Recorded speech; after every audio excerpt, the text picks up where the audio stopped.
Boa noite, meninas. Quer dizer que ninguém vai abrir hoje o vídeo para ficar junto comigo, né? Tudo bem, tudo bem. Vou ficar aqui sozinha, viu? Deus abençoe cada um de vocês.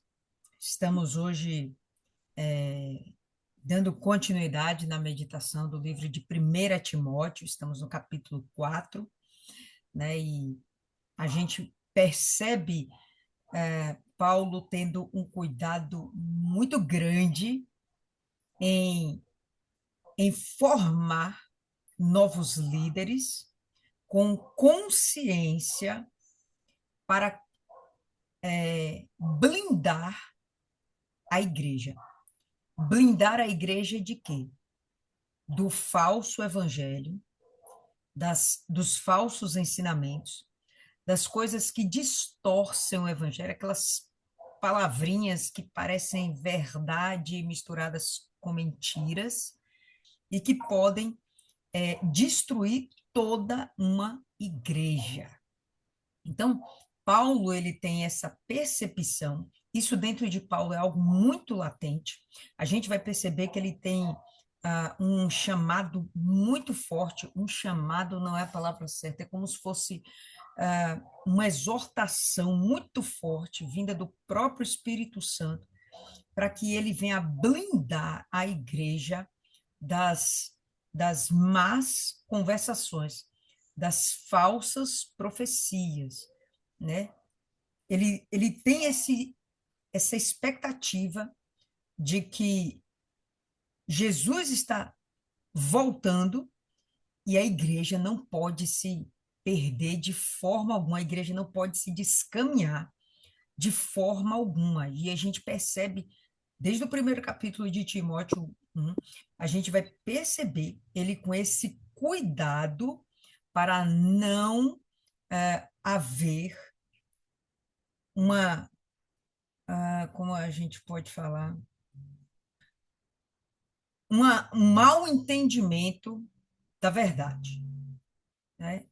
E, enfim, vamos pedir aqui direção ao Espírito Santo e a gente vai perceber mais sobre esse cuidado de Paulo a respeito da igreja. Oremos. Senhor nosso Deus, querido Pai, estamos mais uma vez aqui reunidas em tua santa presença, pedindo, meu Pai, a tua direção. Que o Senhor venha nos iluminar, que o Senhor venha nos dar, meu Pai, entendimento a respeito de toda a tua palavra, e não permita que a gente venha se perder, mas que o Senhor venha nos acrescentar sabedoria, conhecimento, entendimento. Que isso venha a ser solidificado dentro da gente através do teu espírito, que não seja o nosso próprio saber, a nossa própria inteligência, as nossas capacidades, mas que seja o Senhor iluminando a nossa mente. Precisamos, meu Pai, disso. Que o Senhor venha cuidar de nós. Assim como a gente percebe Paulo querendo blindar a igreja dos ataques do diabo, eu te peço que o Senhor venha blindar cada uma de nós e não permita que o diabo venha de alguma forma lançar setas em nossa mente, as ideias malignas dele, para que a gente venha naufragar na fé. Então, que o Senhor, meu Pai, nos ajude a percebermos, nos dê do teu espírito para percebermos a verdade e a falsidade, que a gente venha a ser capaz de discernir os espíritos e que não nos façamos de enganadas. Precisamos que o Senhor esteja nos auxiliando nesse processo. Queremos estar cada vez mais santificadas. Nos ajuda, precisamos de ajuda. Sozinhas não somos capazes de ir muito longe, mas com o Senhor vamos chegar até o céu. Esse é o nosso objetivo de um dia estar diante do Pai, prestando a Ele adoração. Nós entregamos essa meditação em tuas santas mãos, Senhor, em nome do Pai, do Filho e do Espírito Santo. Amém. E graças a Deus. Amém, meninas. Graças a Deus. Então, vamos lá. A gente vai ter aqui o seguinte, 1 Timóteo 4, verso 1. Ora, o Espírito afirma expressamente, o Espírito Santo, né? Está com letra maiúscula aí na sua versão, né? Em algumas versões está declarado o Espírito Santo. O Espírito afirma expressamente que nos últimos tempos, alguns apostatarão da fé por obedecerem a espíritos enganadores e ensinos de demônios. Então, a gente vê que desde o capítulo 1, Paulo ele tem esse cuidado de falar com Timóteo para cuidar da igreja, especialmente zelando pelos novos líderes da igreja, que aqui ele vai chamar de bispo, vai chamar de diáconos, presbíteros, enfim, eu vou simplificar chamando de líderes da igreja, pastores, vou simplificar chamando de líderes da igreja, a liderança da igreja. Então, ele fica muito preocupado com que tipo de liderança aquela igreja está lidando, que tipo de alimento está chegando para aquela congregação, para aqueles membros, para aquele povo. Não pode ser um alimento misturado com as coisas do mundo, com idolatria, com a, as palavras do diabo. Não pode ser misturado. E a gente vai perceber que, vamos voltar aí no capítulo 1, voltar aí rapidinho, do verso 3 até o verso 7, olha a preocupação de Paulo. Quando eu estava de viagem rumo à Macedônia, te roguei, permanecesses ainda em Éfeso, para admoestares a certas pessoas, a fim de que não ensinem outra doutrina, nem se ocupem com fábulas, genealogias sem fim, e antes promovem discussões do que o serviço de Deus na fé. Ora, o intuito da presente admoestação dessa carta visa ao amor que procede de um coração puro, de uma consciência boa, de uma fé sem hipocrisia. Desviando-se algumas pessoas destas coisas, perderam-se em loquacidade frívola, pretendendo passar por mestres da lei, não compreendendo, todavia, nem o que dizem, nem os assuntos sobre os quais fazem ousadas asseverações. Então, aqui ele está falando sobre o ensino de falsas doutrinas. Ele já começa o livro assim. Beleza. Vai para o capítulo 2 e a gente vai ver aqui no verso 1, ele estimulando, né, incentivando a prática da oração para a guarnição da igreja. Antes de tudo, pois, exorto que se use a prática de súplicas, orações, intercessões, ações de graças em favor de todos os homens. Para quê? Para que o evangelho possa ser pregado em paz. Aí ele vai continuar depois, capítulo 2 ainda, no verso 9, a gente vai ver a preocupação dele com a influência de mulheres dentro da congregação. A expectativa é que essas mulheres não desvirtuem o plano da criação, que desde lá, desde o Gênesis, Deus criou o primeiro homem, para então a mulher, colocando o homem como cabeça e em seguida a mulher como auxiliadora. Se não houver inversão dos papéis, a igreja vai bem. Caso contrário, vai ter problemas. E ele passa aqui 4, 5 versículos falando só sobre isso, o comportamento da mulher. Então, ele querendo blindar a igreja daquelas mulheres que não se subordinavam à palavra de Deus. E aí ele vai continuar ainda em Timóteo 3, e ele vai agora cuidar de esmiuçar, né, de discriminar como é que devem ser os pastores daquela igreja, os líderes daquela igreja.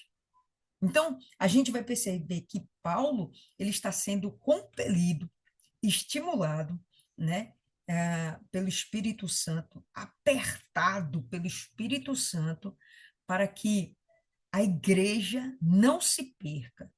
E aí, quando ele vem agora para o capítulo 4, é a primeira coisa que ele fala, né? E aqui ele demonstra por que essa minha preocupação, Timóteo, por que que eu quero que você oriente muito bem a liderança da igreja, por que que eu quero que você elimine da igreja quem está fugindo do evangelho da verdade. Por quê? Porque os dias estão se abreviando e Jesus já está voltando. Na minha cabeça, realmente Paulo, ele imagina que Jesus vai voltar por aquele tempo. Eu acredito que Jesus, ou melhor, que Paulo entende que Jesus não vai demorar 2000 anos para retornar. Por quê? Porque em alguns momentos ele fala, ele se inclui dentro das promessas de arrebatamento. Não é aqui nesse momento, em outros livros. Ele se inclui. Bom, se ele se inclui, ele não vai viver eternamente, então ele imagina, ó, Jesus está pertinho de chegar. Então, a igreja, por nada, ela não pode se desvirtuar, ela não pode se descaminhar, ela não pode desviar. E aí ele fica com essa preocupação e ele está colocando essa expectativa em Timóteo, deixando muito claro, Timóteo, você não pode fugir disso aqui, você tem que seguir isso aqui à risca. E os novos líderes que você vai formar têm que estar seguindo isso aqui também à risca. E formar os novos líderes seguindo isso aqui à risca. E ele vai continuar aqui. Ó. Então, o Espírito afirma expressamente que nos últimos tempos, alguns apostatarão da fé. Não vamos deixar ninguém apostatar. Vamos cuidar para que ninguém se perca. Mas se o Espírito diz que alguns vão se perder, então isso vai acontecer. Como é que vai acontecer? Ouvindo doutrinas de demônios. Não podemos deixar que isso aconteça em Éfeso, que particularmente em Timóteo estava em Éfeso. Então, estritamente em Éfeso, não vamos deixar isso acontecer, Timóteo. Por favor, cuida dessa igreja de modo que o diabo não tenha ação sobre ela. E assim ele vai cuidando das demais igrejas e enviando outras cartas e chegando lá e repreendendo e exortando a igreja, sempre entendendo que falta pouco para Jesus voltar, então estejam preparados. Há uma urgência da mensagem dele. Estejam preparados. Bom, ele morreu, não aconteceu o arrebatamento ainda, e nós estamos aqui na expectativa também do arrebatamento acontecer, inclusive na nossa geração. E mais do que nunca, nós acreditamos que isso está muito perto de acontecer. Muitos sinais apontam para isso. Há uma urgência de que a gente não se desvie do verdadeiro evangelho. Alguns apostatarão da fé por obedecerem a espíritos enganadores e ensinos de demônios. Está aqui escrito que eles vão ouvir doutrinas de demônios, doutrinas de enganadores? Não. Eles não vão ouvir, eles vão obedecer. Para chegar à etapa de obedecer, obviamente, primeiro eles tiveram de aprender. Se eles não aprendem a coisa errada, eles não vão fazer a coisa errada, ou pelo menos a chance de não fazer a coisa errada aumenta muito. Então vamos ter cuidado primeiro com quem está pregando. Vamos ter esse primeiro cuidado com quem está falando a congregação com autoridade de líder. Tá? Pela hipocrisia dos que falam mentiras e que têm cauterizado a própria consciência. Falamos sobre isso ainda no capítulo 1, que essa consciência cauterizada é aquela pessoa que erra uma vez, né? Poxa, eu menti. A consciência acusa, você sabe que não fez a coisa certa, pede perdão a Deus, e aí no dia seguinte você mente de novo. Como não aconteceu nada de um dia para o outro, aí você, mano, não é uma coisa assim tão ruim, né? Oh, Deus me perdoa de novo e vida que segue. Da terceira vez, quarta vez, você vai continuar mentindo, aquilo vai virar um hábito e que para você, por não sofrer grandes consequências, pelo menos aparentemente, você acha que aquilo não é um problema e a sua mente fica cauterizada. Aquilo não é um problema. Devolver o dízimo ou melhor, não devolver o dízimo, não é um problema. Ouvir pregações de todas as denominações, de todas as religiões e todas as filosofias e praticar não é um problema, desde que eu esteja sendo boa, desde que eu não faço mal a ninguém, não é um problema. Sua mente vai ficando cauterizada. Sua não, né? Lá eles. Enfim, assim ele diz, essas pessoas que ficaram com a mente cauterizada, uma vez salvo, salvo para sempre, heresias, né? Que existem hoje na pregação do Evangelho das Facilidades, ah, seguir o seu coração, coisas assim. As pessoas vão achando que aquilo é normal. Por quê? Porque misturou com o alimento do mundo, com as filosofias do mundo, misturou com as coisas de espíritos enganadores e ensinos de demônios. Misturou. E como a pessoa não morreu, está lá, está vivendo, está comendo, está bebendo, não está sofrendo, não está doente, não está nada. E aí continua com aquele negócio. Casa uma vez, casa duas, casa três. Tem problema nenhum em divorciar. Mente, rouba, adultera. E por aí vai, por aí vai. Hã? Um monte de coisas. Arranja confusão, é briguenta, né? Nervosa, tudo resolve no grito. Essas coisas. Vai achando que é normal. E a pessoa vai ficando com a sua mente cauterizada. Bom, se sua mente está cauterizada, aquilo para você é uma verdade, o que que você vai passar para frente? Aquilo que você acredita que é verdade. Mas se o que você acredita que é verdade é uma mentira, então o que vai acontecer é muito claro. Aquelas pessoas vão ser alimentadas de uma mentira. E se elas acreditam, então elas vão passar a obedecer e pronto. Alguns vão apostatar da fé. Alguns vão se divorciar da fé, vão se separar da fé e vão viver segundo a própria mente. Nós temos hoje uma cultura dentro da pregação do evangelho atual, não vou falar dentro do evangelho, porque isso não é evangelho, mas dentro da pregação do evangelho atual, uma grande mentira. Eu sou a igreja. Eu não preciso congregar, porque eu sou a igreja. E nós sabemos que isso é mentira. Nós não somos a igreja. Nós somos templo do Espírito Santo. Somos templo. Unidos na congregação, num só corpo, nós somos a igreja, que não é também um estabelecimento físico. É o corpo de Cristo. A igreja é algo espiritual, não é algo material, físico.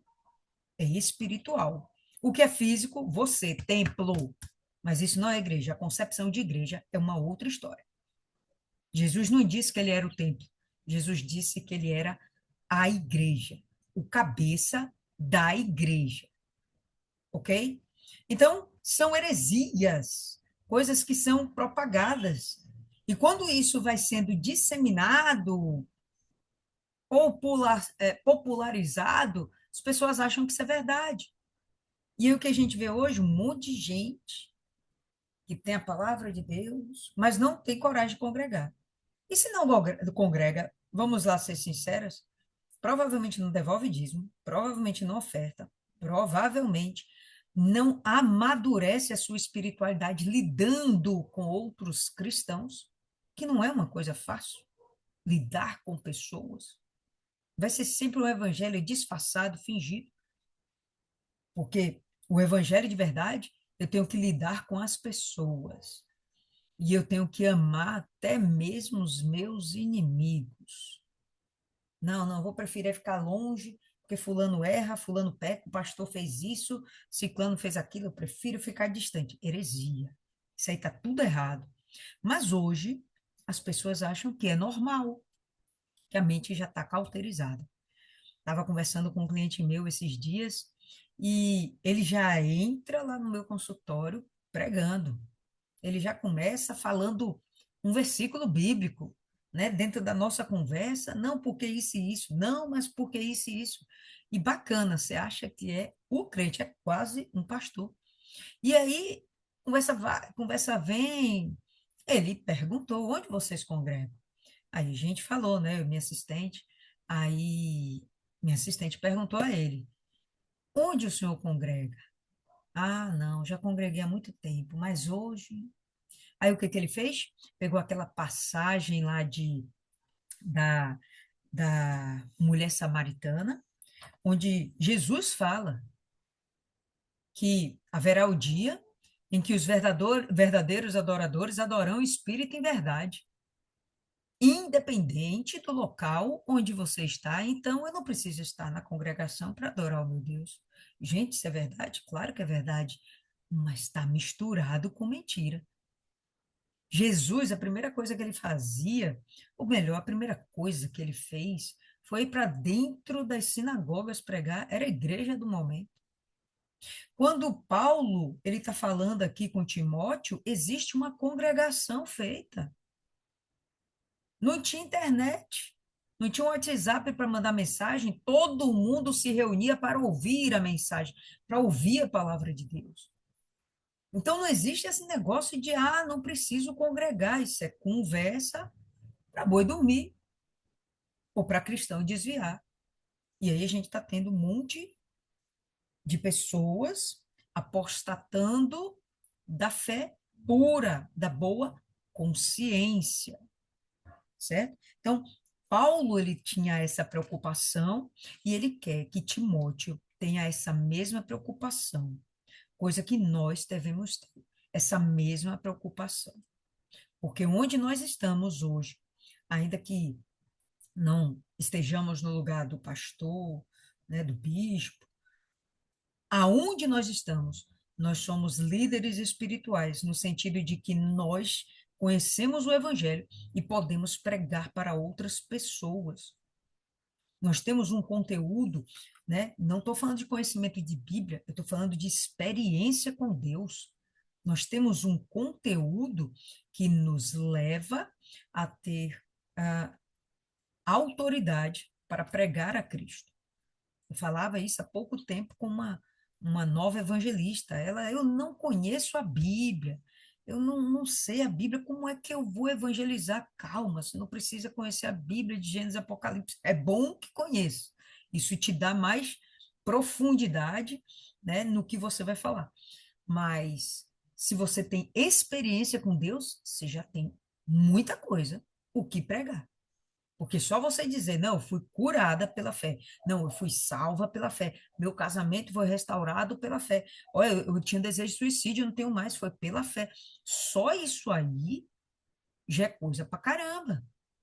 Você vai entrar dentro da necessidade da pessoa e ela vai te ouvir e você vai alcançar um coração, porque você está usando o seu testemunho anunciando Cristo, que foi quem realizou o milagre na sua vida. Entendeu?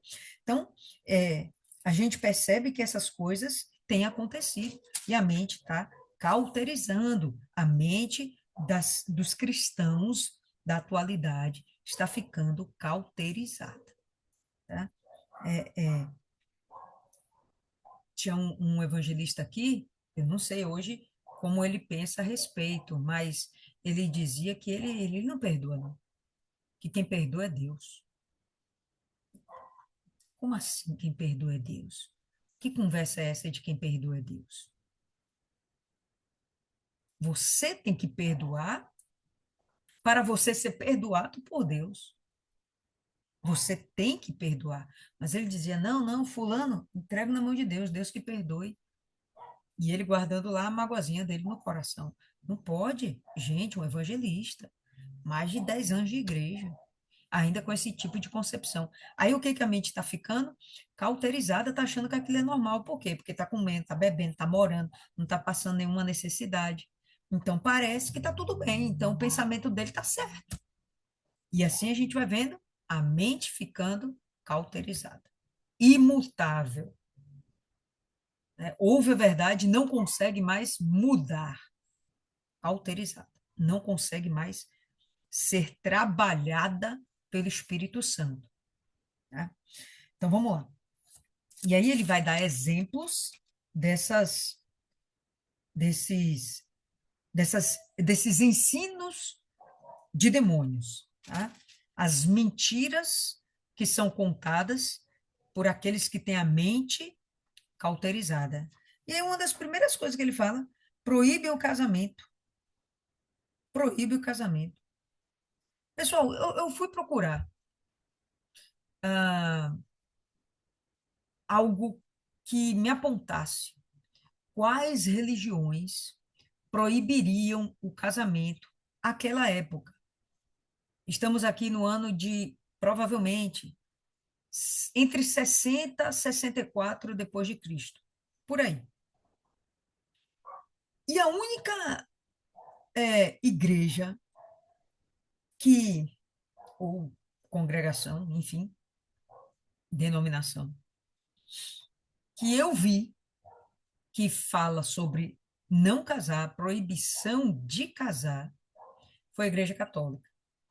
Mas a Igreja Católica, ela só é formada depois que João morre, é lá final do primeiro século. A Igreja Católica mesmo, ela só é formada, entendeu? Eu acho que lá pelo século III, por aí, não, não depois de Cristo. Ela não é formada quando Paulo estava pregando, nesse período dos primeiros apóstolos. Não, ali não tinha Igreja Católica. E a Igreja Católica é a única que condena o casamento de padres e freiras. É a única. Todas as outras, elas não não fazem cogitação a respeito e, pelo contrário, estimulam o casamento. Eu procurei, inclusive, em outras religiões, hinduísmo, budismo e outras que eu nem sei falar o nome de tão complexas que são. Todas admitem o casamento, né? Então, eu não entendi, sinceramente, se vocês sabem por que Paulo está falando isso aqui, vocês trazem aí para a gente, mas eu não sei, eu nem entendi por que havia essa proibição do casamento. Não sei se poderia ser uma proibição do casamento de algumas classes, né? Tipo, sei lá, pobre casar com rico, pessoa de cultura diferente casar entre si. Os judeus até tinham esse negócio de que judeu não deveria casar-se com alguém que não fosse judeu. Não sei se ele está falando a respeito do judaísmo nesse momento, sinceramente. Não sei, tá? Hoje o judaísmo que existe está bem relaxado, pode casar todo mundo com todo mundo, e não está nem aí. Mas antigamente, realmente, os judeus, eles preconizavam, eles tinham esse cuidado de casarem-se entre si. Tá? Eles não se casavam com outras pessoas que eles chamavam de gentios, eles não se relacionavam com gentios, não constituíam famílias com gentios, salvo esse gentio ele fosse convertido ao judaísmo, se fosse um prosélito, alguém que foi convertido ao judaísmo. Aqui, nas versões que eu vi, não fala casar com mais de uma mulher. E não faz sentido dizer casar com mais de uma mulher, a não ser que fosse um divórcio e depois casar-se de novo. Senão, não faz sentido, porque Paulo não diria, não seria contra a proibição de casar-se com mais de uma mulher. Ele, nesse momento, ele está se colocando contra. Ele está dizendo que essa ideia de proibir o casamento é algo maligno. Mas proibir o casamento com mais de uma esposa, é óbvio que isso é de Deus. Então, Paulo não se oporia. Então, provavelmente não está falando aqui de casamento com mais de uma mulher. Aí deve ser uma falha no entendimento da versão que você tem. Entende? Porque não faz sentido. Não entendi, Isis. Se você quiser aí, abre aí e fala. Não entendi o que você quis dizer. Ah, eu tô perdida. A gente tá em 1 Timóteo 3, né? 4. Ah, Isso. então é isso. Então, volte. No 4, versículo 3. 1 Timóteo 4, 3. Tá bom? Então, que proíbe o casamento. Não sei. Talvez pudessem ser os judeus, vou repetir para vocês. E hoje, o que a gente vê que se opõe ao casamento é a Igreja Católica. Se opõe ao casamento de dos seus padres, seus bispos, né? Seus suas freiras, eles acham que isso está errado e eles usam, inclusive, a própria Bíblia para falar a respeito disso. É, deixa eu ver aqui se eu peguei esse verso. Acho que é 1 Coríntios 7:7. Dá uma olhada aí com a gente. 1 Coríntios 7:7. Deixa eu ver se é isso aqui.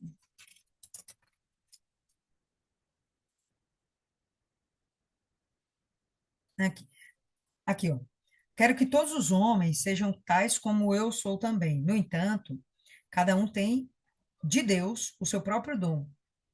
Um, na verdade, de um modo, outro, de outro. E aqui nesse momento, o que Paulo está falando, vamos seguir. E aos solteiros e viúvos, digo que lhes seria bom que permanecessem no estado em que também vivo, como solteiro. Caso, porém, não se dominem, que se casem, porque é melhor casar do que viver abrasado. Mas percebe que Paulo aqui, ele está defendendo a ideia de ser solteiro. Ok, ele realmente ele defende essa ideia. Ele dá essa opinião. Qual o objetivo? Ele está proibindo o casamento? Não. Logo em seguida ele fala: bom, é melhor você casar do que viver abrasado. Porém, para se dedicar mais ao evangelho, se dedicar à propagação do evangelho, melhor que você fique solteiro, porque você vai poder se dedicar completamente. Caso você esteja casado, você vai ter que se dedicar ao seu marido, sua família, as coisas da vida, trabalhar para manter a família, escola de criança, plano de saúde. Isso consome um tempo que você poderia estar dedicando somente ao evangelho. Então, não tenha família, então não se case. Essa é a proposta de Paulo, mas ele não está condenando o casamento. Bom, nós sabemos disso. E o casamento em si é uma instituição do próprio Deus. Tá? É uma instituição do próprio Deus. Deixa eu ver aqui. Tem uma,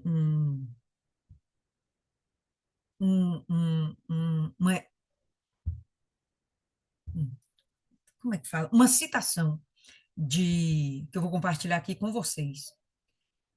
Tá dando aí para todo mundo ver? Uma. Aqui.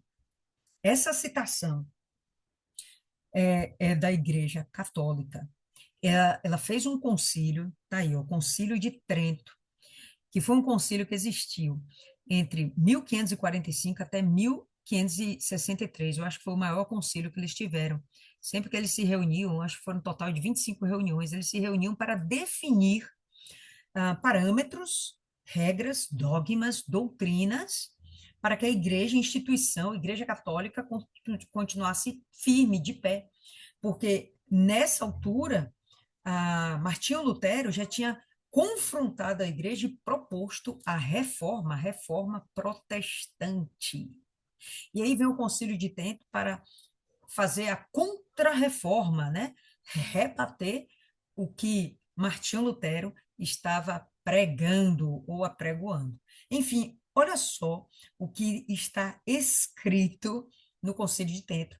São dogmas da Igreja Católica que persistem até os dias de hoje. Quem disser que o estado de casado é preferível ao estado de virgindade ou celibato, celibato pode até o cara não ser virgem, a mulher não ser virgem, porém não se relaciona mais com nenhum parceiro, né? Bom, quem disser que o estado de casado é preferível ao estado de virgindade ou celibato e que não é melhor nem mais abençoado viver na virgindade ou no celibato do que unir-se em casamento, seja amaldiçoado. Pense o peso que isso tem. É melhor você viver solteiro, e se você achar que se casar é melhor do que viver solteiro, seja amaldiçoado. É uma coisa louca, né, não? Completamente absurda. Não foi o que Paulo falou. Não existe nada disso na Bíblia, nada que sustente, né, esse tipo de pensamento, mas houve quem apregoasse isso naquele tempo, e isso estava contaminando a igreja. Talvez naquele momento existissem casais que estivessem com problemas e ouvindo o pregador dizer, está proibido casar, opa, então vou aproveitar e me separar. E não é objetivo, né? Quando Deus ele cria a família, o objetivo é que as pessoas se relacionem para que elas se tratem, né? Quando a gente se relaciona com o nosso cônjuge, a gente vai se lapidando também como mulher, a gente vai se lapidando como cristã, porque lidar com o outro não é uma coisa fácil, e às vezes você vai ter que ceder, você vai ter que se negar, você vai ter que dar razão quando você tem razão, e nesse processo você vai crescendo, espiritualmente falando, como ser humano, você vai desenvolvendo também para melhor, você vai aprendendo a, a frutificar o fruto do espírito. Você vai desenvolver paciência, bondade, o amor, alegria, tudo aquilo que está lá dentro do fruto. Quando você está dentro de um casamento, quando você está dentro da congregação, da igreja, sabe? Não somos perfeitos e nós não conseguimos agradar a todos, mas nós temos que conviver com todos. A gente não se agrada de todos, mas a gente tem que conviver com todos. E a gente tem que, às vezes, ceder, e assim vai. A gente vai se aperfeiçoando como ser humano, como cristão. A congregação é necessária. Jesus, por mais que ele fosse filho do Altíssimo, assim que ele pisou os pezinhos nessa terra, ou melhor, no ventre de Maria, ele passou a conviver com os seres humanos. Ele só andava isolado quando era para orar. Terminou sua oração, ele voltava para ficar no meio do povo. Não dá para a gente ter essa concepção de que ficar sozinho é melhor, né? Enfim, o que Paulo diz aqui, isso aqui é doutrina de demônio, ensinamentos de demônios. Proíbem o casamento e exigem abstinência de alimentos que Deus criou para serem recebidos com ações de graças, né? Com alegria até, pelos fiéis e por quantos conhecem plenamente a verdade. Então, os judeus se abstinham de determinados tipos de carne, carne de porco. Era lei? Era lei. Estava certo? Estava certo. Dentro do judaísmo. Mudou-se a lei. Mudou o sacerdote, mudou-se a lei. Qual é o sacerdote agora? O sumo sacerdote é Caifás? Não, o sumo sacerdote agora é Jesus. E junto com Jesus veio uma nova lei, está permitido, pode comer o que quiser aí. Por quê? Porque tudo foi Deus que criou. Tudo foi Deus que criou. Tudo que Deus criou é bom, desde que esteja em seu devido lugar. Tudo que Deus criou é bom, desde que ele esteja em seu devido lugar.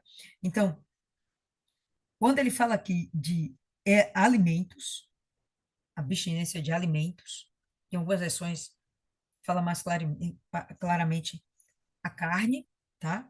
Mas, enfim, pode ser qualquer alimento, mas a gente sabe que os judeus tinham restrição com a carne, tinham restrição no cozimento de alguns alimentos, então não podia cozinhar o cordeiro com o leite, né, da vaca, da sua mãe. Tinha algumas coisas assim que não eram permitidas, mas mudou a lei. Essa lei não se pratica mais. Agora é outra. E nessa outra lei, o Espírito diz expressamente que está liberado, não tem problema. Então, não tem por que ficar. Isso mesmo, isso. Oxê. Não tem por que ficar alimentando mais uma vez esse tipo de conversação. Não tem porquê. Não tem porquê. Tá? Então, ah, todos os fiéis podem receber todos os alimentos que Deus criou e todos aqueles que conhecem plenamente a verdade. Então, aqueles que passaram a conhecer a Cristo, os gentios que passaram a conhecer a Cristo. Pois tudo que Deus criou é bom e recebido com ações de graça, nada é recusável, porque pela palavra de Deus e pela oração é santificado. Lembra, já conversamos aqui algumas vezes. E aí, comeu acarajé ou não comeu acarajé? da baiana que você não sabe se ela é cristã, pode ser da macumba. E aí, como é que faz? Come ou não come aquele negócio? Porque a gente sabe que as pessoas que são adeptas ao candomblé, elas fazem oferendas com aquilo que elas vão vender no dia. Então, tem sempre lá aquele alimento sendo oferecido a falsos deuses. E aí, come ou não come? Então, ele está dizendo aqui, ó, pela palavra de Deus e pela oração, é santificado. Vai lá, apresenta a Deus e come. Quando eu não comeria um alimento como esse? Quando tivesse de junto de algum neófito na fé. Por quê? Que poderia causar escândalo. Só por isso. Isso. Maiana falou bem. Paulo ainda fala, ó, nem pergunte de onde é que vem a comida. Não pergunta a procedência, só come. Verdade. Entendeu? Consagrou, acabou, gente. Aquilo ali é santificado, não vai te fazer mal algum, tá bom? Então, só não comeria se realmente tivesse lá um neófito na fé. Que, por exemplo, essa palavra aqui que Maiana trouxe, tá certo? Se eu não me engano, ele fala isso em Coríntios. Ou é Coríntios ou é Romanos, agora não lembro direito, mas ou é Coríntios ou é Romanos. Então, quando Paulo ele fala isso, não é um conhecimento que todo cristão tem. Talvez alguns de vocês aqui não soubessem disso. Que Paulo disse pode comer qualquer coisa, não pergunte nem a procedência para você não ficar encucado. Pode comer. Mas se você souber a procedência, agora que ele diz, pela oração é santificado. Apresenta a Deus, santifica. Você pode comer, certo? Quem tem esse conhecimento? Quem tem profundidade na palavra de Deus. O neófito da fé não tem essa profundidade. Então, se a gente come determinados alimentos, né, na frente dessas pessoas, a gente pode causar escândalo e vai ser muito ruim. Isso aí, 1 Coríntios, tá? Isso aí vai ser muito ruim. Ah, vai servir como escândalo para aquele neófito, né? Para aquela pessoa nova convertida. Ok. Expondo estas coisas aos irmãos, serás bom ministro de Cristo Jesus. Se você fala essas coisas para os líderes, você vai estar sendo um bom ministro de Cristo. Paulo orienta a Timóteo o que fazer, e ele diz: se você obedecer, você vai estar sendo um bom ministro de Cristo Jesus, alimentado com as palavras da fé e da boa doutrina que tens seguido.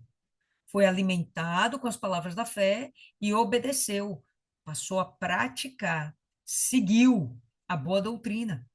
E o medo de Paulo é esse: que palavra vai ser pregada que a pessoa pode acabar seguindo, praticando, vai apostatar da fé, se forem doutrinas de demônios, né? Se for mentira.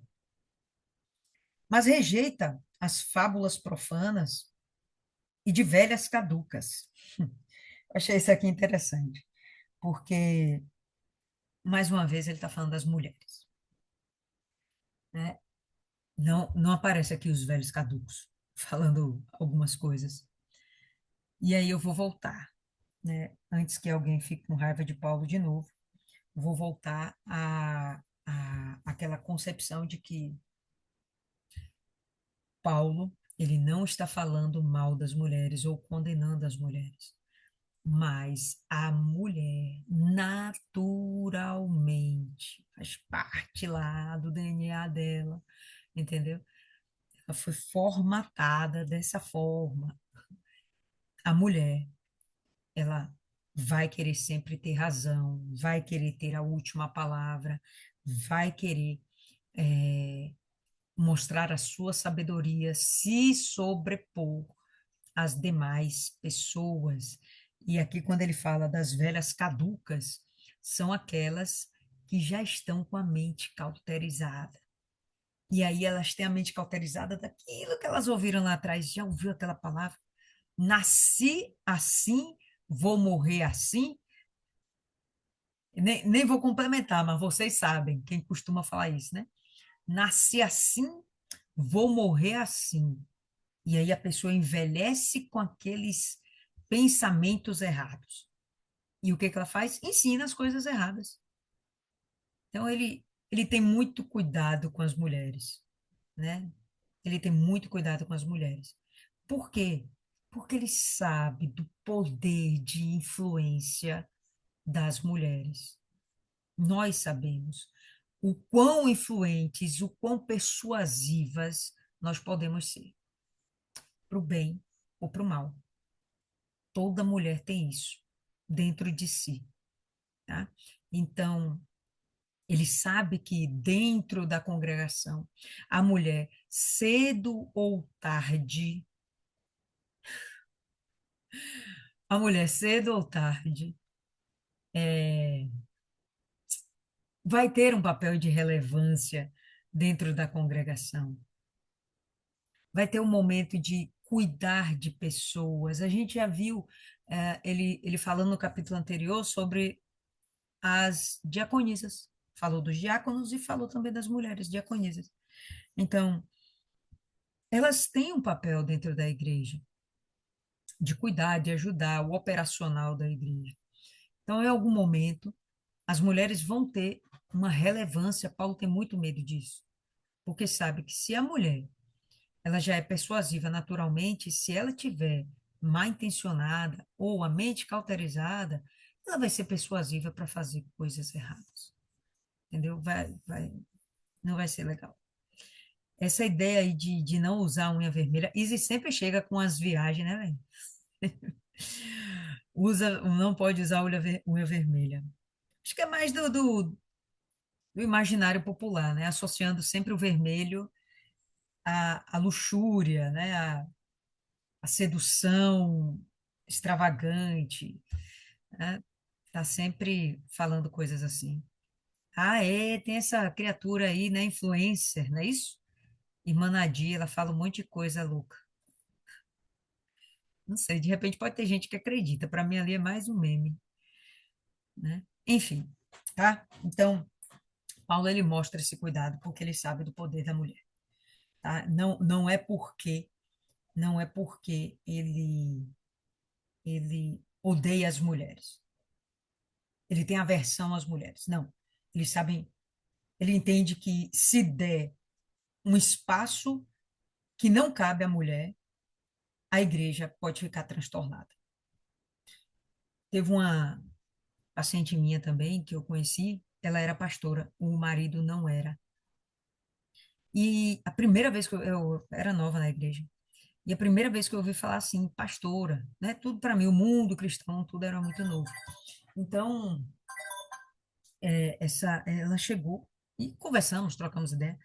E ela falava, né, dela ser pastora, não sei o quê, e aquilo ficava assim na minha cabeça, puxa, que ela é pastora e o marido não, porque tudo bem ela ser pastora, mas o marido devia ser pastor também, né? Então, quando a gente percebe que a mulher é pastora e o homem não é, a gente já percebe ali um desequilíbrio. Tem um desequilíbrio. No mínimo espiritual já tem um desequilíbrio. E a mulher, na falta de sabedoria, conseguiu se sobrepor ao homem. Não é uma coisa legal. E ela assumiu um papel que ela não deveria ter. Resumo da ópera. Eu não sei quanto tempo durou, mas o casamento acabou. Ela não estava mais com esse homem, nunca mais ouvi falar dela, né? Mas, como foi aqui que Deus falou? Verso 4: Pois tudo que Deus criou é bom, mas tudo dentro da sua ordem. Tudo dentro do seu objetivo. Se foge do objetivo, vai dar problema. Bom, vamos lá. Rejeita as fábulas profanas e de velhas caducas, né? As más conversas, as coisas que vêm do mundo, as coisas que vêm do mundo. Rejeite isso aí. Exercita-te pessoalmente na piedade.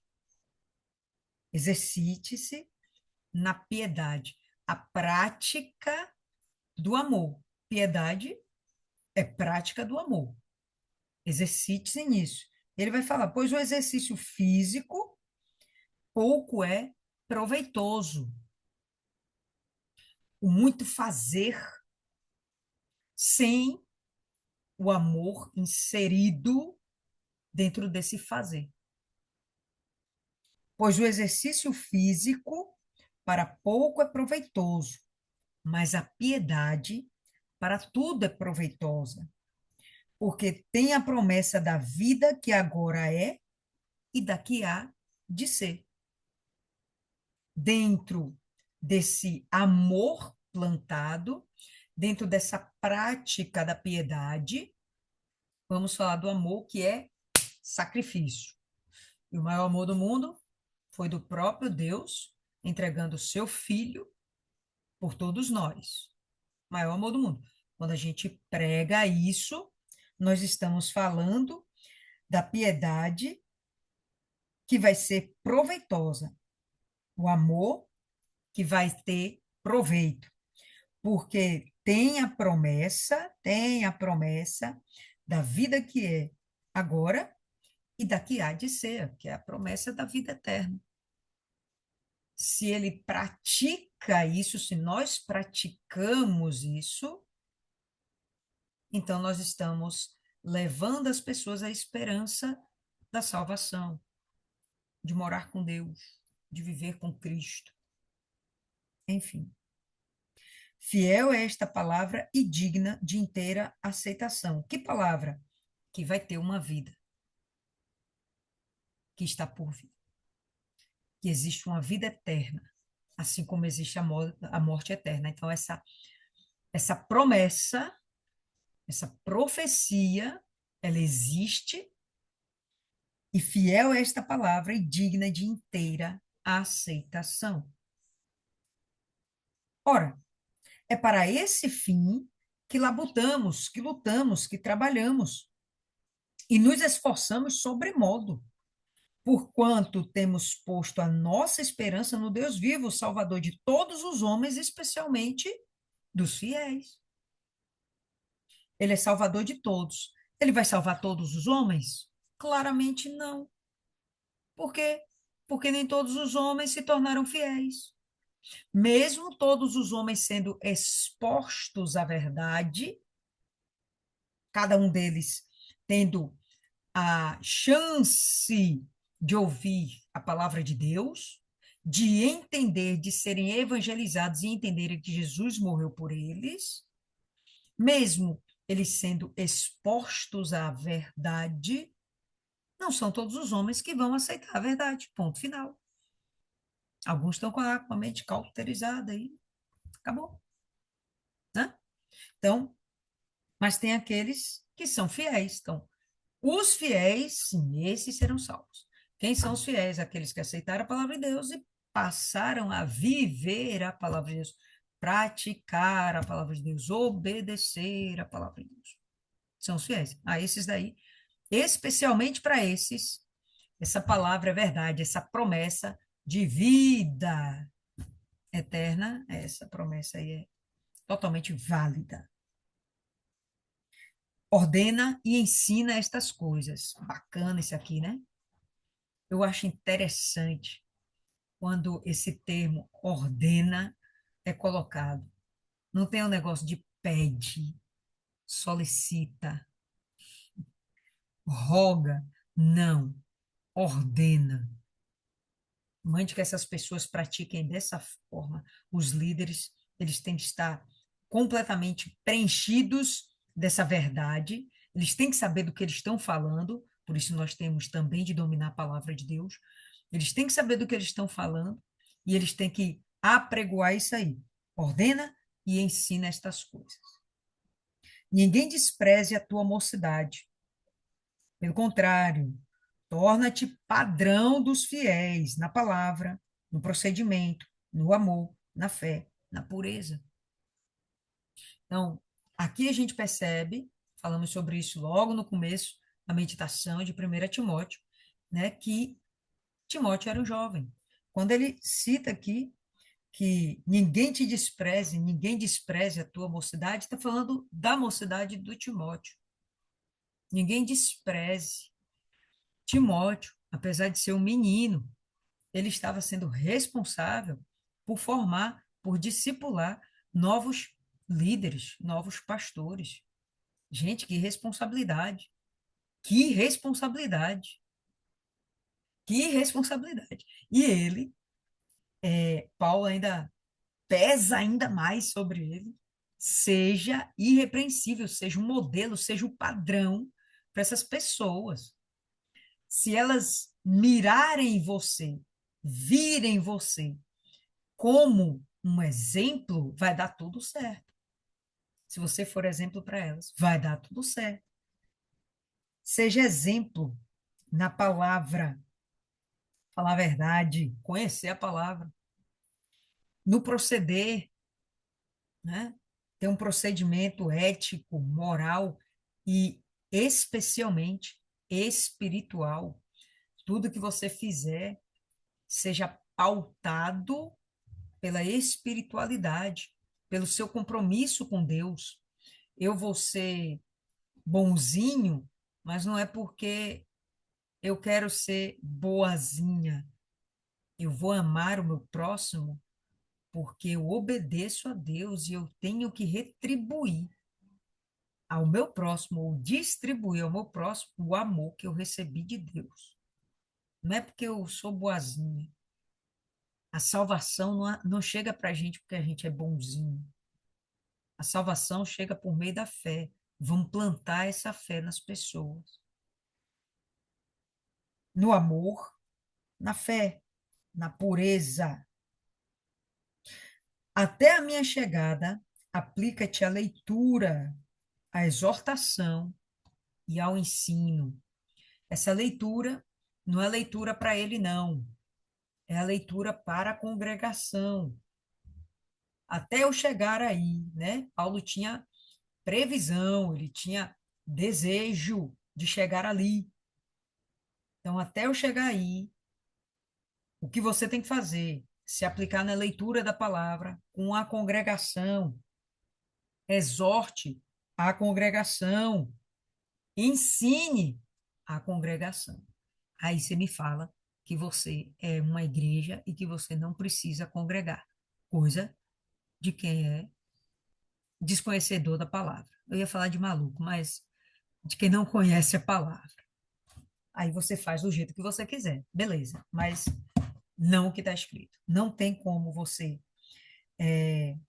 ser exortado, você ser ensinado, sem que você esteja junto com a congregação. Minto. Você pode ser ensinado, sim. O Espírito Santo pode trabalhar, ele tem liberdade para fazer isso. A própria palavra pode te confrontar e você se aperfeiçoar. Mas o que é mais garantido é que isso aconteça dentro da congregação. Teve um bispo que saiu do nosso meio, um bispo muito famoso, e ele era um bispo adúltero. E ele teve essa prática do adultério com prostitutas por muitos anos, sendo líder. Nada aconteceu a ele, não morreu, estava lá, igreja bombando, tudo bem. Ele se tornou responsável de um país. Tudo bem, tudo tranquilo. Mas estava lá, com o seu pecado em oculto, não falou para ninguém. Fez uma vez, se arrependeu, fez a segunda, gostou da coisa, fez a terceira, ninguém está sabendo de nada, e aí ele fez por anos, até que foi descoberto. E quando foi descoberto, aí ele vai e confessa e blá blá blá. Bom, foi colocado para fora. Tudo bem? Tudo bem, foi colocado para fora. Mas se ele tivesse dentro da congregação, que o bispo ele não fica na congregação, ele acaba se isolando, ele tinha liberdade ou possibilidade de se isolar da congregação. Mas se ele tivesse na congregação, se ele realmente tivesse perto ali, a coisa ia acontecer, ia ser percebida muito antes, e a própria irmandade ia cobrar, não, pai, você tem que se consertar.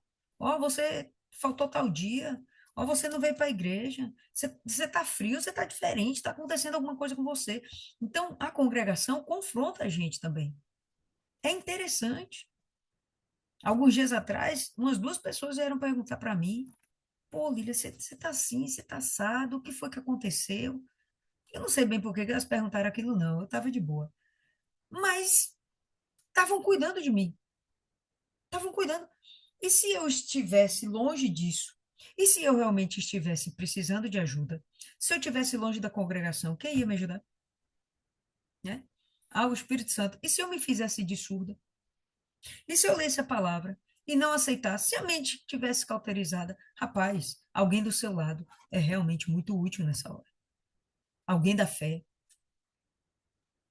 Pode até não ser um amigo, mas se for alguém da fé, há muitos anos atrás, logo quando eu estava começando também na igreja, eu estava fazendo algo que era terrível.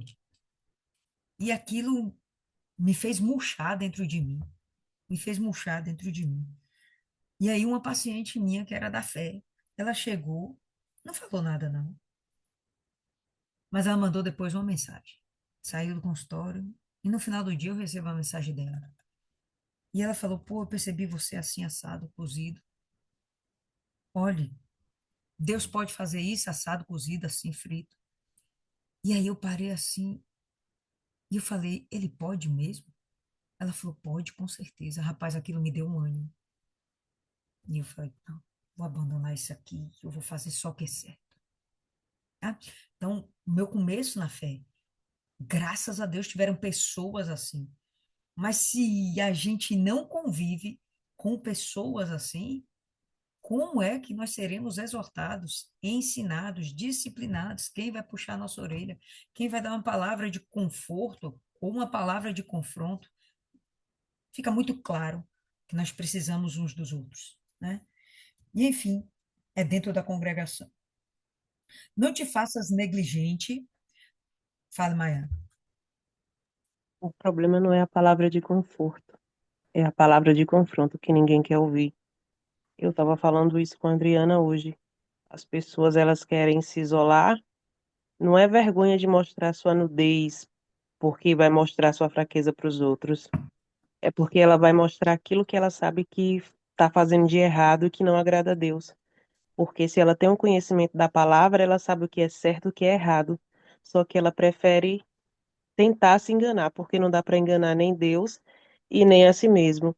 E ser chamada a atenção, principalmente por uma pessoa que está no nível, digamos assim, que ela acha que é abaixo dela, para ela é inadmissível. Então, o orgulho fala mais alto.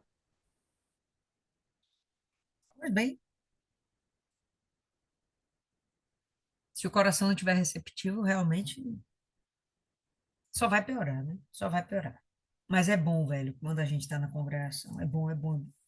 Eu amo minha igreja. Amo minha igreja, amo, amo. Rodo o mundo onde for. Mas eu sinto falta até do cheiro da minha congregação. Eu sinto falta. Ela tem um cheiro característico. Quando eu entro ali, eu sei, eu estou em casa. Né? Aqui é a minha casa. Tem os altares que servem a Deus em todo lugar do mundo, mas ali é a minha casa. Ali é o meu povo. Tem um povo que não presta, mas eu não presto tanto quanto eles. É esse daí que é o meu povo, velho. Sabe? Eu tenho identificação. Eu amo, amo a minha congregação. Amo. Não te faças negligente para com o dom que há em ti, o qual te foi concedido mediante profecia, com imposição das mãos do presbitério. Medita essas coisas antes que a gente evolua. Quando ele fala aqui de não sermos negligentes, ou de Timóteo não ser negligente, havia sobre Timóteo uma unção de liderança. E Paulo, ele vai e exorta, não negligencie. E quando a gente fala de negligência, o oposto disso é a diligência. Negligência é quando você faz de qualquer jeito, em qualquer tempo. Diligência é quando você faz o melhor possível, o mais rápido possível, né? São os opostos. Ele vai falar agora da diligência, ó. Não te faças negligente para com o dom que há em ti, o qual te foi concedido por profecia e imposição de mãos. Medita estas coisas e nelas ser diligente. Não te faça negligente, mas seja diligente, para que o teu progresso a todos seja manifesto. Ele ia fazer aquilo para se exibir, para ganhar like, ganhar curtida? Não. Ele estava fazendo aquilo para que o nome de Cristo aparecesse, mas se ele está sendo usado, obviamente que as pessoas iam usá-lo como referência. Ele ia ser um cara que seria uma referência. Nós temos hoje Timóteo, sim, como uma referência. Um jovem que dedicou a sua vida ao evangelho. Um jovem que foi um pastor novíssimo, sem muita experiência de vida, mas atendeu ao seu chamado com toda diligência, com toda dedicação. As pessoas falavam bem de Timóteo. Ele fazia questão de ser um jovem que servia a Deus com diligência. Paulo aqui ele está incentivando esse comportamento dele. Medita nessas coisas e nelas ser diligente, para que o teu progresso a todos seja manifesto. Tem cuidado de ti mesmo e da doutrina. Continua nesses deveres, porque fazendo assim, salvarás tanto a ti como aos teus ouvintes. Cuida primeiro de você. E é sempre assim, salvação individual. Mas não é a única coisa com qual eu devo me preocupar. Eu tenho que preocupar-me com a minha salvação, eu vou cuidar de mim mesmo, vou meditar nessas coisas, vou me aplicar a obedecer, vou me desviar do mal, vou me desviar das doutrinas do demônio, de Satanás, das setas inflamadas do maligno, vou me dedicar à compreensão da palavra, vou olhar para dentro de mim. E se eu não consigo ver nada de errado, eu vou pedir para que Deus me mostre, porque com certeza tem algo que ainda posso melhorar. Vou pedir para o Espírito Santo me auxiliar nisso. E em seguida, vou cuidar do máximo de pessoas que eu puder. Por quê? Porque assim salvarás tanto a ti mesmo como aos teus ouvintes. Então, entende que, reforçando esse conceito de que Paulo, ele tem preocupação porque, na minha concepção, ele acredita que é urgente a volta de Cristo.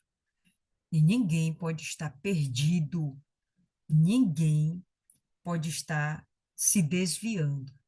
Vamos tentar salvar o máximo de pessoas possíveis. Como sendo, primeiramente, exemplo. Vamos ter de ser exemplos. A gente vai falar para as pessoas: não olhe para mim, não, olhe para Cristo, não olhe para a igreja, não olhe para o pastor, não olhe para fulano, não olhe para cicano, olhe para Cristo. Mas é inevitável. Nós vamos olhar para os nossos líderes, nós vamos olhar para as pessoas ao nosso redor, para os amigos da fé, os inimigos da fé. A gente vai olhar, a gente vai olhar. E a gente vai esperar um bom exemplo, tá? Se eu faço alguma coisa errada hoje, né? Se eu tá repreendido, se eu traio meu marido, se eu roubo o meu cliente, né? Se eu desvirtuo a fé de alguém, se eu falo mentiras a respeito do evangelho, vocês no futuro, ficando sabendo, vocês vão falar: puxa, mas logo ela, mas olha. E aí começa a pregar para si mesmo, né? Aquele que está de pé, cuide que não caia. E por aí vai. Mas vocês vão olhar, vão mirar-me como um exemplo. Vão mirar-me como um exemplo. Cada uma de nós temos de ser miradas como exemplos. E é isso mesmo. Timóteo era perfeito? Sei lá. Eu não convivi com ele. O que eu ouço falar dele é muito bom. Mas eu não convivi com o Timóteo. Eu não sei se ele era perfeito. Paulo era perfeito? Pouco provável, né? De vez em quando ele ficava meio exaltadinho, perdia a mansidão, mas enfim, ele buscava a perfeição. Ele orientava, né? Vamos buscar a perfeição. E ele está esperando que Timóteo tenha essa mesma busca. E nós estamos lendo porque a expectativa é que nós tenhamos essa mesma busca. Tá? Não somos perfeitos ainda, mas estamos buscando essa perfeição. E a gente não pode parar no meio do caminho, né? E vamos continuar cuidando umas das outras, sempre assim. O que fica aí para vocês, meninas? Capítulo curtinho, né? Mas bastante coisa que a gente aplica na nossa vida hoje, coisas que dá para a gente confrontar com outras denominações, né? Com outras igrejas, e a gente perceber aonde as outras igrejas acabam falhando, e a igreja só está falhando porque o mentor intelectual, aquele que passa a doutrina para aquela congregação, para aquela denominação, né? Esse já está com a mente cauterizada. E aquele povo vai seguindo como um rebanho. Eu vi na estante uma publicação de uma ex-esposa de pastor, e ela lá exibindo o corpo como se fosse um troféu dela mesma, né? Um corpo escultural, todo marcado, cheio de tatuagem e malhado, mostrando aquilo como se fosse o seu triunfo, né? O seu grande triunfo. E você olha para o olhar vazio, você vê que a pessoa não tem mais Cristo, ou melhor, ser exemplo de Cristo. Isso aqui que Paulo fala é ser manifesto, o progresso da fé dela ser manifesto, evidenciando o agir de Cristo nela, não o que ela quer exibir, o que ela quer mostrar, é o que ela fez, o troféu dela, né? Que é o próprio corpo. Achei aquilo tão vazio, né? Mas são pessoas que você vai entrar na rede social dela e ela está pregando. Então, a verdade que ela está pregando, que ela pega a palavra de Deus, bota lá o versículo e tal, a verdade que ela prega está misturada com as coisas do mundo, né? E aí a gente começa a perceber, olha só como vai desvirtuando. Mas por que ela hoje está assim? Ela saiu da congregação que ela estava, né? E agora está em outra que admite tudo isso como se fosse algo normal. Exibir o seu corpo como se fosse algo normal, né?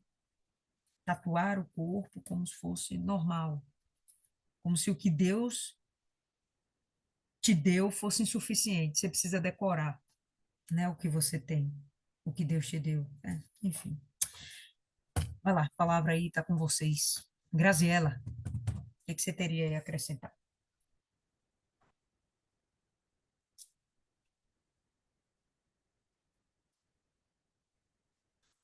Graziela, dormiu?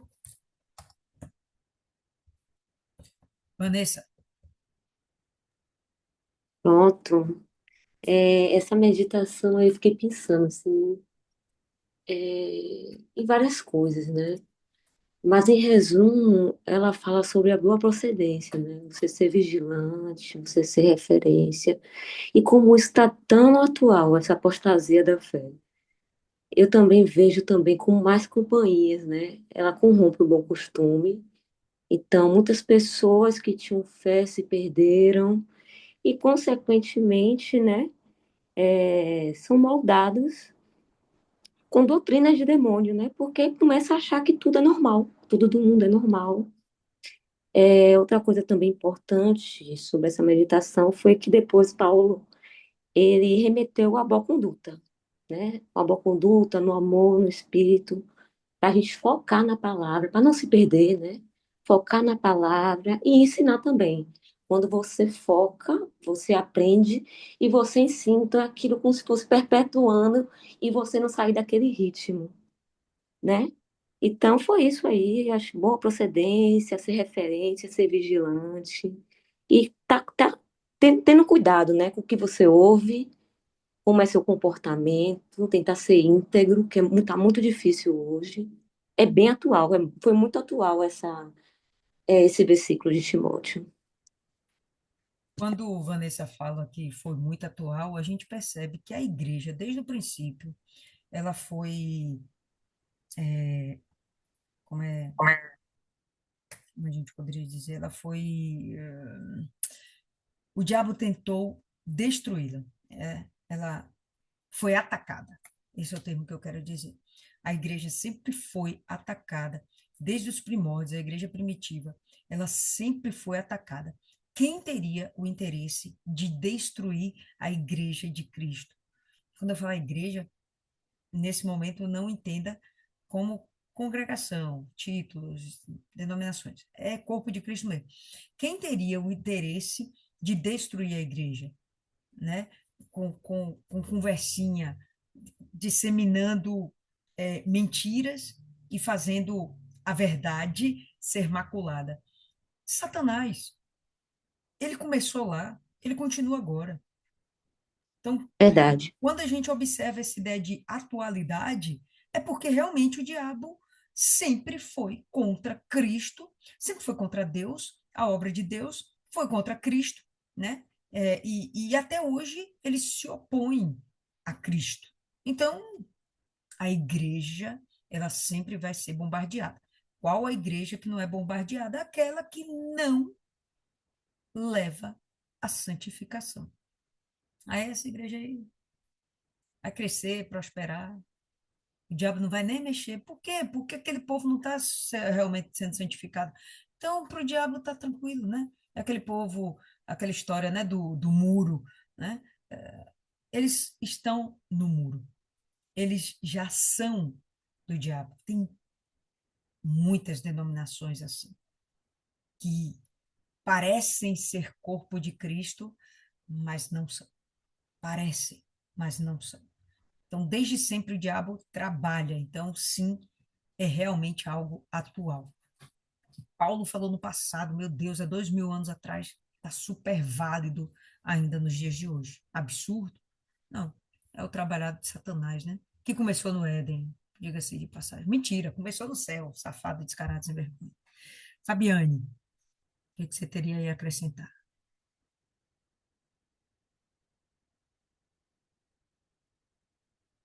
Boa noite. Boa. Estão me ouvindo? Sim. Ah, tá. Boa noite. Hum. É, na verdade, assim, tudo que a Viviane falou é o que realmente a gente vem vivendo. Na hora que a senhora estava pregando, na hora que a senhora estava fazendo os comentários, eu lembrei de uma também ex-esposa de pastor, e que ela tinha uma frase, sempre, quando ela conversava com a gente, ela sempre falava isso: olhar para Deus. E hoje ela passou muita coisa na obra e ela criou um ódio muito grande, muitas coisas que ela conviveu, acabou que ela criou um ódio da igreja, criou um ódio dos pastores, criou um ódio de tudo. E hoje ela é uma ex-esposa de pastor, é uma não só ex-esposa de pastor, mas nem na igreja ela vai mais. E aí eu fico assim pensando, imagina, né, aquela pessoa que estava ali na fé e tudo, estava levantando, né, ajudando a levantar quem está caído, e sempre vinha com aquela frase, olhar para Deus, olhar para Deus. Ela nunca esqueceu dessa frase. E hoje a gente vê que essa pessoa não está mais, né? O que é que fez essa pessoa tirar os olhos de Deus, né? Então, realmente é um capítulo muito rico, é um capítulo que fala tudo. Uma coisa que a senhora falou sobre a questão da negação ao casamento. Eu vejo isso como assim, a Bíblia ela é um livro antigo, mas ela é atualíssima. E a Bíblia, ela também evoca muitas coisas que ainda irão acontecer. Talvez seja essa parte aí do casamento, da negação do casamento que Paulo fala, seja, na verdade, uma premonição do que possivelmente a igreja iria se transformar, né? No caso, a Igreja Católica, pelo fato de que a Bíblia ela sempre está trazendo como a questão da apostasia na fé. Existiu no passado e hoje muito mais, que no final dos tempos, isso, e essa questão da apostasia aumentaria mais ainda.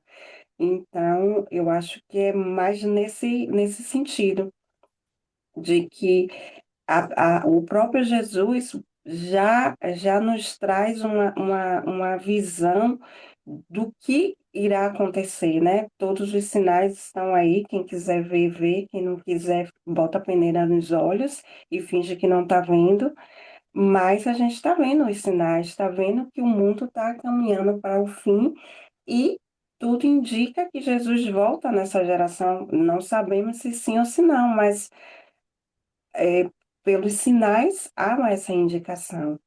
Então, eu vejo a Bíblia assim, ela é muito atual e esse capítulo ele nos traz assim toda essa questão da exortação, da prática da leitura da Bíblia, da perseverança nas orações. É um livro realmente ele voltado para a igreja, não é um livro voltado para quem está fora, né? Geralmente as cartas de Paulo são aquelas cartas que ele traz para a igreja, né? Sempre exortando, sempre fortalecendo, sempre buscando manter a igreja do Senhor Jesus de pé. Então, eu vejo muito isso nesse capítulo de Timóteo e em todas as cartas, né? Na verdade, de Romanos, a última carta que eu acho que é Gálatas, não sei se é Gálatas ou se é Efésios, né? Eu acho que Hebreus não foi escrito por Paulo, mas aí é essa coisa da exortação mesmo, do levantar, da gente estar sempre de pé, estar sempre buscando. Eu tinha muito essa questão da congregação. Eu confesso que eu não gostava muito. Eu sempre fui uma pessoa muito individual, sempre fui e ainda estou tentando perder esse individualismo. E uma vez eu ouvi desses pastores, na verdade foi até uma pastora, e eu tinha muito isso, não dá para ir para a igreja hoje, não dá, eu pego aqui na Univer. E aí uma vez eu ouvi ela falando, assim, não lembro o nome dela, mas é uma meio carequinha, uma senhora meio carequinha, que ela fez assim, é, hoje é moda, né? Assistir, dizer que está congregando dentro de casa, assistindo um culto dentro de sua casa, mais ou menos o que ela falou. E aí ela pegou e falou assim: você liga a televisão para assistir um filme, você liga a televisão para assistir uma novela, você liga a televisão para assistir um jornal. E você diz que você sentado dentro da sua casa, você está assistindo uma reunião e você está congregando. E aquilo me chamou a atenção, as palavras dela, né? Que diz assim, a mesma televisão que eu assisto um jornal, que eu assisto notícias de tragédias, que eu assisto novela, que eu assisto filme, é a mesma televisão que eu sento e digo que eu estou pegando uma reunião, que eu estou participando de uma reunião. Aí ela falou: você não está participando, você está assistindo como se você estivesse assistindo uma novela, como se você estivesse assistindo um jornal, como se você estivesse assistindo qualquer coisa, menos participando de uma reunião. E aquilo realmente me chamou muita atenção. E eu parei. Através disso aí, eu acabei parando de pegar a reunião na Univer. Eu, assim, assisto reuniões na Univer, mas eu vou para a igreja, né? E hoje virou moda, principalmente depois da pandemia, né? A pandemia trouxe, já existia a internet, já trazia muito isso, e depois da pandemia ovacionou. Hoje você tem igrejas que não tem igreja física. Eu tive uma colega em um determinado trabalho que eu passei, e a igreja dela não era uma igreja física, era uma igreja que as pessoas se reuniam online. Os cultos eram cultos online. né? Então as pessoas elas não iam, não tinha aquela questão de sair, se arrumar, se dedicar, ter aquele tempo de se preparar para ir buscar o Senhor Jesus. Era como se liga a televisão, faz aquele grupinho e todo mundo se reúne ali sentado no sofá de sua casa. Então, isso também acaba sendo uma apostasia, né? Porque eu vou me adaptando o evangelho à minha forma, ao meu formato. E é isso que Paulo realmente ele traz aí nessas cartas, nessa passagem de Timóteo. Perfeito. Você falou aí da ex-esposa, né, que você conhece, e que ela ficou muito revoltada, não sei o quê. Normalmente, os ex, eles ficam muito revoltados, normalmente. Tá? Diria aí, sei lá, uns 85% que sai, ficam revoltados com a igreja, não sei o quê, e tal, com a direção, e alguns nem voltam mais a congregar dentro da igreja, né? Procuram outras ou nem congregam mais em canto nenhum. Ou vão abrir as suas próprias, né? Enfim, mas normalmente elas saem assim, feridas. E eu fico pensando assim, como você falou, né? Pô, olha para Deus, olha para Deus, olha para Deus. E eles sabem disso, todo mundo sabe disso, nós sabemos disso, olhar para Deus. Mas, ah, inevitavelmente, nós vamos olhar para o exemplo das pessoas que estão ao nosso lado. Isso não é errado, isso não é errado.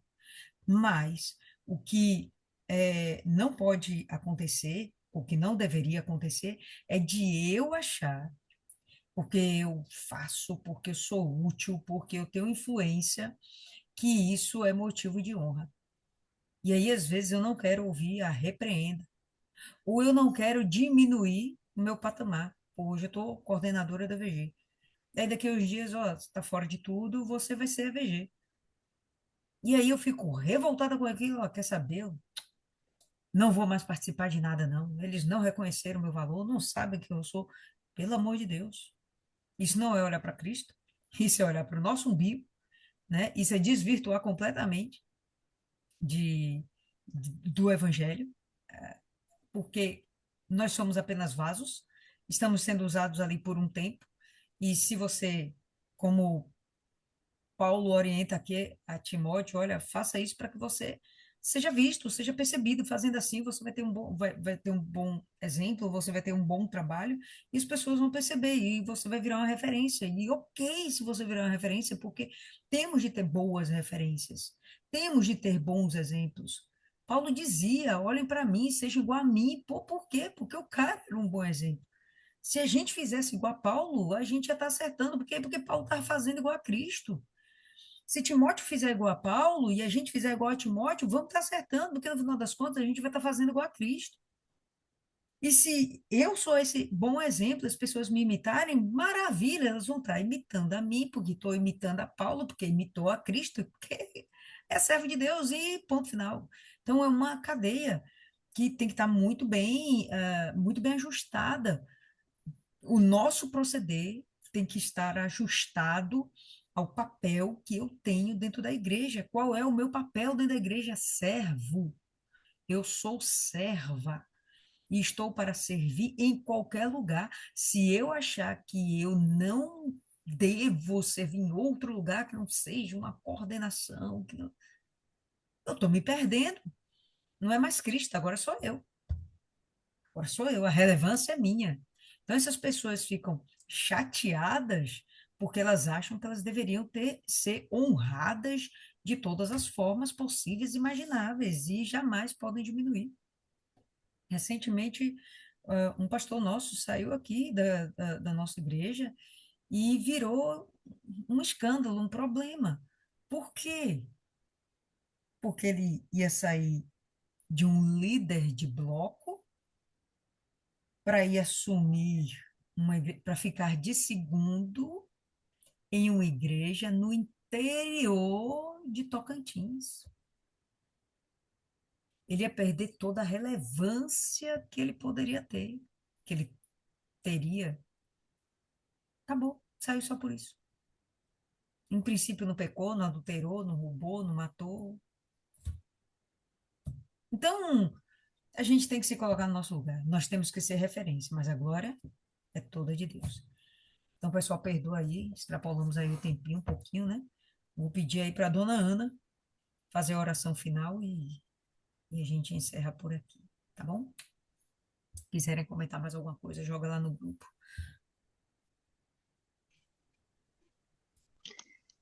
Vamos orar. Vamos. Meu Deus, em nome do Senhor Jesus, ainda na sua presença, meu Senhor, eu peço ao Senhor, meu Deus, que o Senhor venha, meu Deus, nos ensinar, venha, meu Senhor, nos iluminar, dar sabedoria, entendimento, meu Pai, para compreendermos a tua boa e perfeita vontade, compreender os ensinamentos, meu Deus. Ler e meditar na Bíblia, meu Pai, buscando o Senhor, a direção, buscando o saber do Senhor, meu Pai, para que possamos, meu Pai, viver neste mundo, porque o mundo, os dias são maus, Senhor, para que possamos discernir os espíritos, meu Deus. Não nos deixa ser enganados, não, meu Pai, mas que o Senhor esteja no controle, na frente de tudo. Nos orienta, meu Pai, e nos dá sabedoria. Meu Deus, eu peço ao Senhor, meu Pai, que alcance os nossos familiares que ainda não te conhecem e que, meu Deus, lutam para não chegar a ti. Estão iludidos com o mundo, Senhor. Abre a visão deles, abre o entendimento deles, para que eles saibam e entendam que o Senhor é o único caminho, única verdade e única vida. Deus abençoa amanhã, Senhor, o domingo da paz. Leva as pessoas que estão buscando, meu Pai, sentindo necessidade de paz, para que elas venham entender que o príncipe da paz é o Senhor Jesus, que só Ele pode nos dar a paz. Senhor, nos dá uma noite de paz, um sono suave, que venhamos descansar na Sua presença, meu Pai. Abençoa nossas famílias, abençoa todas que estão aqui e as que não puderam participar. É o que eu peço ao Senhor e agradeço em nome do Pai, do Filho e do Espírito Santo, em nome do Senhor Jesus.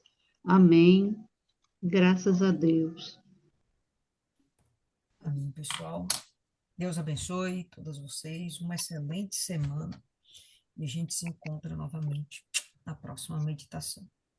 Até a próxima.